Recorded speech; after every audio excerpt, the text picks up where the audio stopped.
Dem baş xwendekarên hêja ji xwe îro carekî din em bi hevdûre me îro waneyekê de bibin ku ew jî li ser wêjevanekî pir giranbûha ye.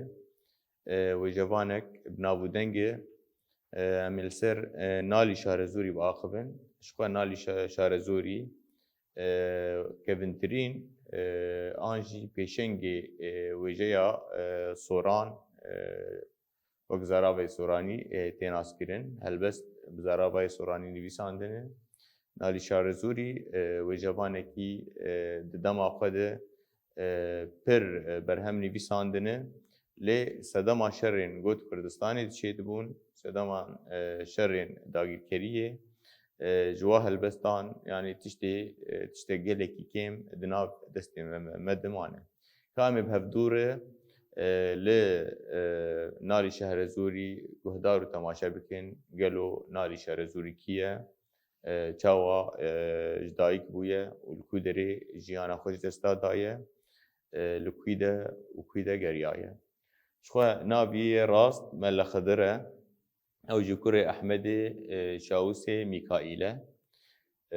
Nalî bi xwe bi nasnavê xwe tên naskirin ji ber ku dema ku ji welatê xwe dûr dikeve ew êş û azarê welatê xwe dibîne li ser wê bangê jî navê xwe dike Nalî. Ji xwe gelek nerîn li ser em bêjin ji dayîkbûnayî an jî li ser dema ku jiyana xwe ji dest di. Ji xwe Elâeddîn Sicadî jî lîkolînerik em bêjin golser wêjevanên Kurd lîkolîn kiriye.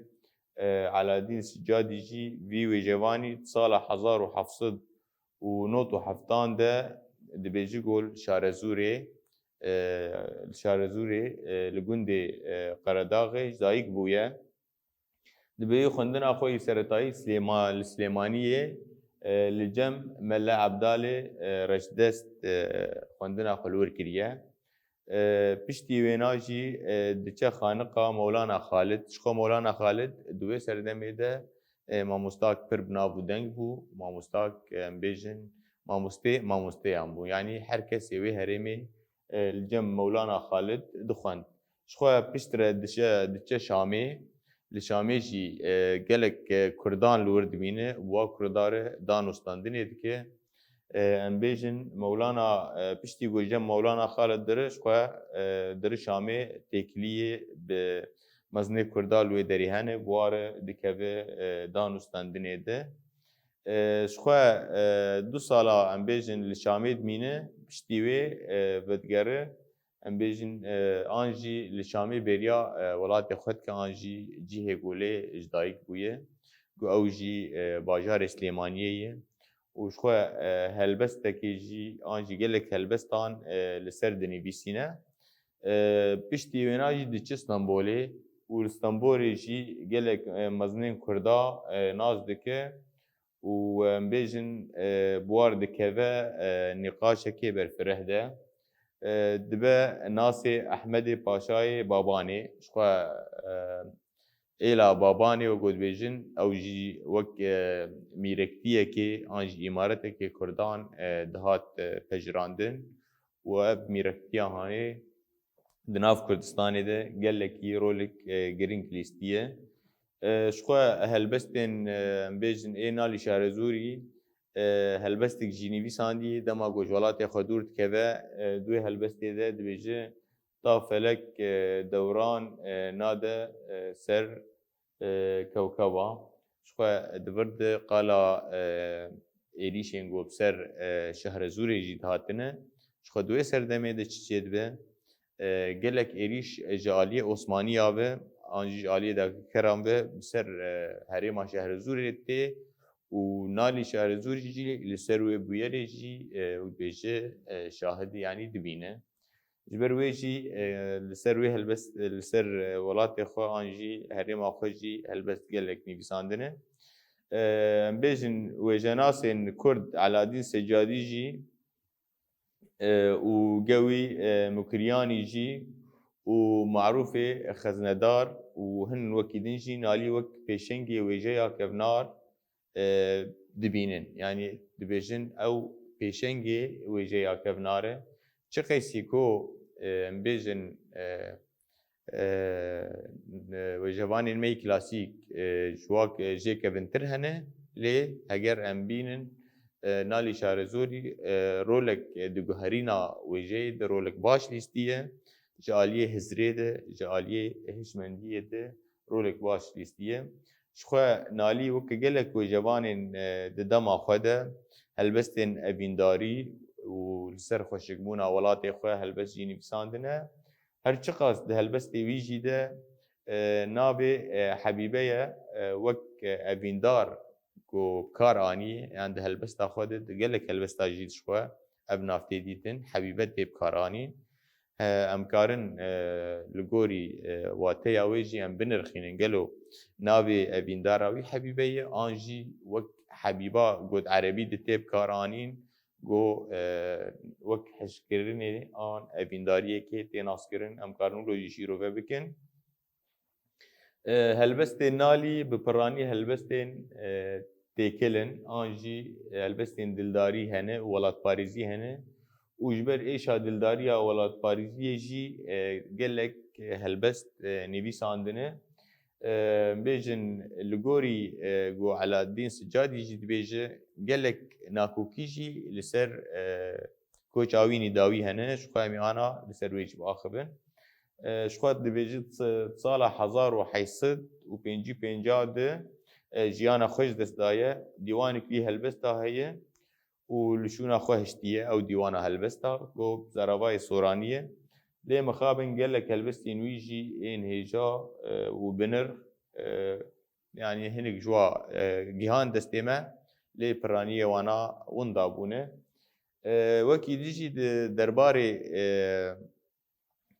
بیجن جیانا ویده هنک دبیجن بجاره که لعالیه مکه نالی شروزوری هاتی دیتن اندبه لی به تمنه کی در دور 8 سالی بو دبی دماغو هنک کروان درنگو هرن حجه بریدوید بینن شخوا گلک نارینین دنجی هنه و جوانک دیجی هی دبیجه من او بدستی خواه شارت لسر ری دماغو برید کبن دبیجه برید جیانا خوش دستاد ده و لسر ویریه تیوه شارتن گلک نارین هنه که ام هلبستک نالی شهر زوری ام لیه گهدار بکن شخوا اف هلبست بزاراوای سورانیه امی سه مالکاجه بخوینن و پشتره امی شیروای کرمانجی امی بهفدوره فیم بکن دبی موی سپی کردمه بشوشتم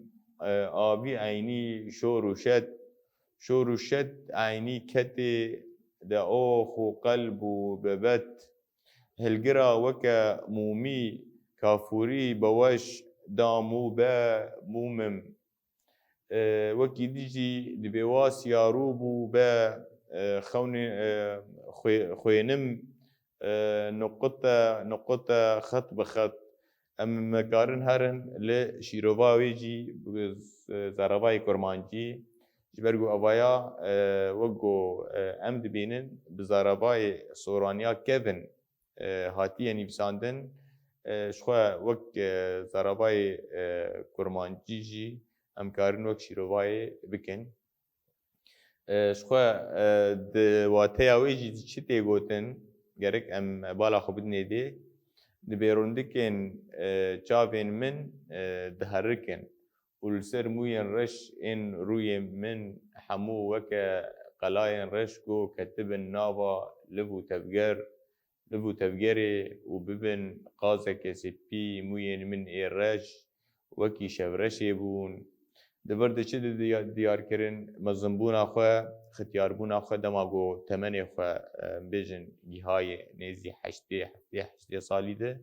dibê porê min mîna ê ciwana tev de reş bû lê dema mî îro de şixwe porê min spî bûye wekî qazekê got hemî rengê wê spî ye şixwe wekî dijî dibê çi niha wekî rojê spî bûne ez ji nefsa xwe ya temamkar û serkêş re dibêjim êdî ewqas evînî û hestiyarî bes e. Yani dibêje ez ji nefsa xwe re dibêjim ew qese jiyan me berdewam kir bi hevdûre em gîhane demekê êdî evîndarî û jiyana evîndariyê bes e ji ber ku temen bi dawî dibe. Mûyên min ên reş spî bûn dema pîrîtiyê hatiye lêbelê ji ber ku ew kur dihatûye û ji bilî reşatiya ji bilî reşêtiyê tiştekî din jî nabîne.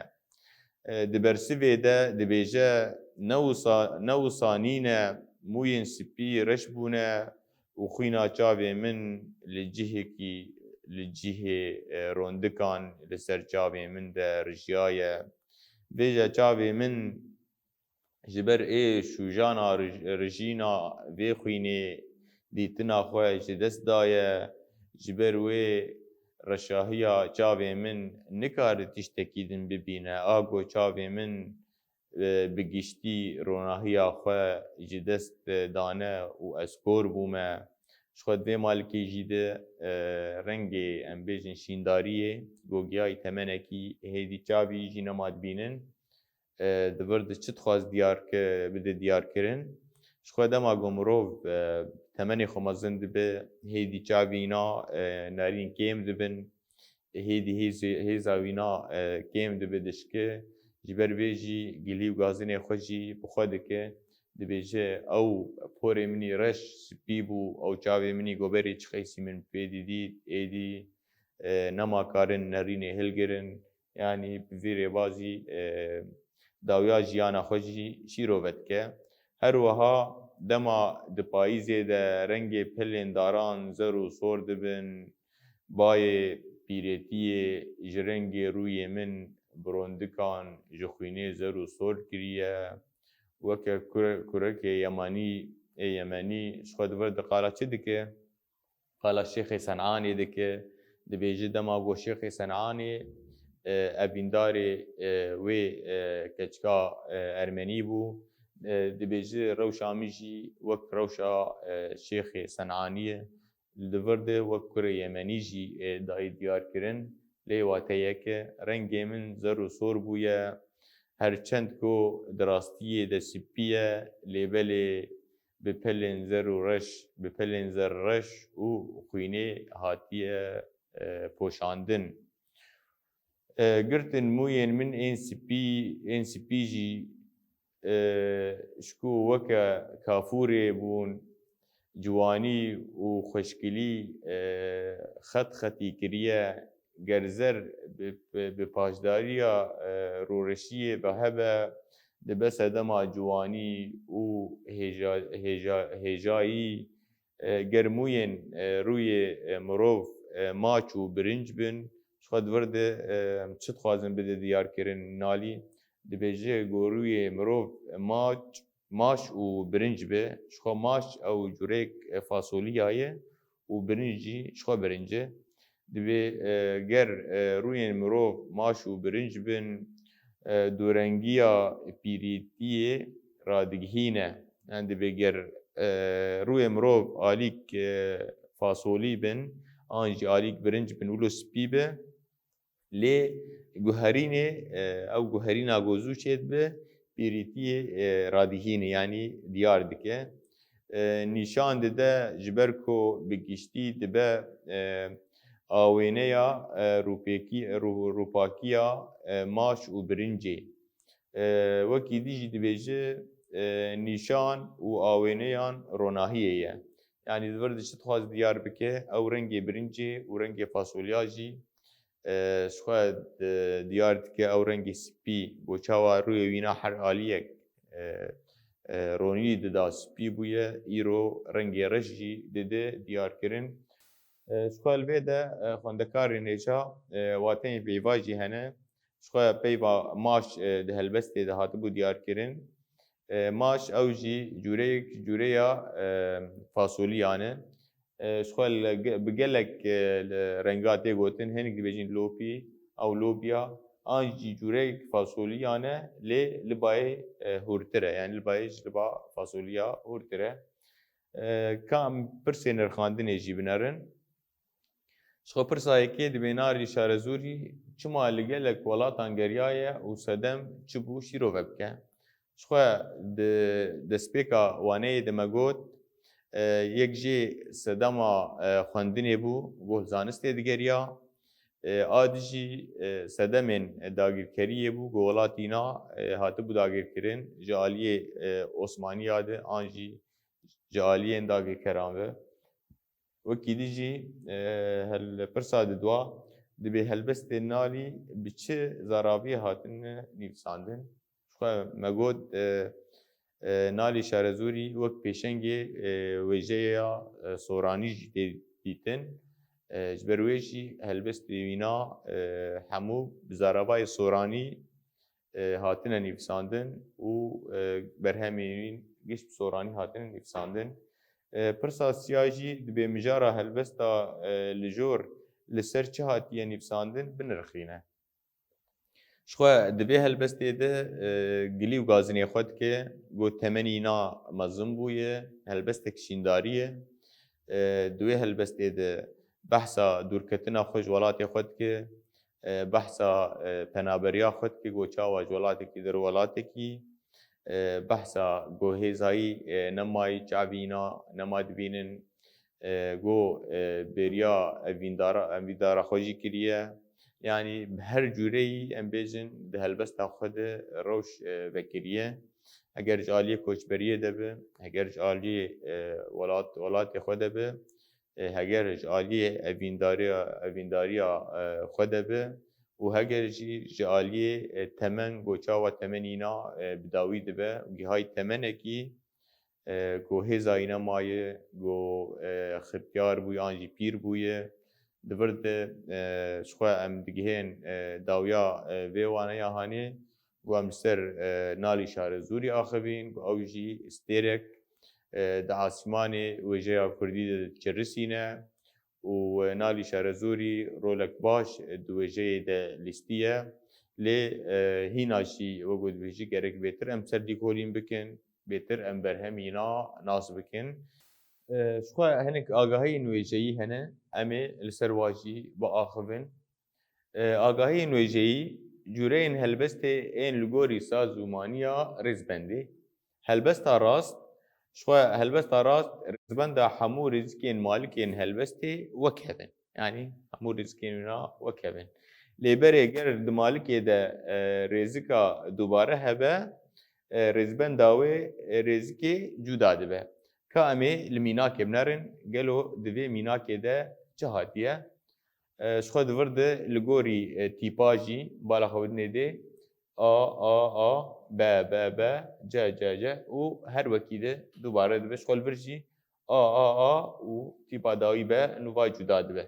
Yani wek helbesta çariyan e em karin li mînaka xwarê jî binerin.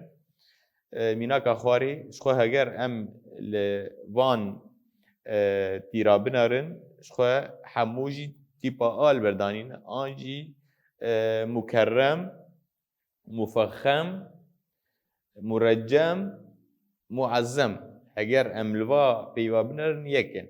Qafiya wa û wezna wana an jî rêzbenda wa yek e. Ji ber vêna jî wek mînaka li jor me got her çar xêzikêna wek hebin. Ka em li mînaka dû dibinerin di wir de gelo behsa çi dike? Ji xwe me got cûreya got çar xêz wek hebin, ji xwe ev jî me got got xetek jê an jî rêzikek jê cuda be. Meselen li vir de a û li vir jî b. Ev cuda ye. Adî jî mînakayê mêbînin. Meselen li vir dibe wê şepalê miskî xalê, demdurê gerden şemalê, cebheta biska semalê, dil ji min bir dil ji min. Dibe zilf û xalan nûn û dalan, wan ji min dir bir bi talan, goşeyê qewsê hîlalan, dil ji min bir dil ji min. Ji xwe ev helbesta melayê cezîrî ye. Yani yek, du, sê ev jê cuda ye. Ev wek bêjin paşînekê yê an jî wek lêvegerekê tim ew malik lê vedigere. Ji xwe wekî din jî bala xwe bidinê dê dema got dalan, dema got betalan û dema got hîlalan. Ji xwe ajor jî dibêje wê şepalê misk û xalê. Ji xwe xalê û mîsalê û şemalê. Lê ev dil ji min bir tim li helbestê vedigere. Dil ji min bir, dil ji min her malikek xwe vedigerîne. Xwe wek got wirdî ji me da diyar kirin her du rengê ku helbest pê hatine nîvsandin ji xwe di vir de em digihên dawiya vê waneya xwe em bêhêvîdarin we sûdek baş jêgirtibe heta waneyek din hûn bimînin xêr û xweşiyê de.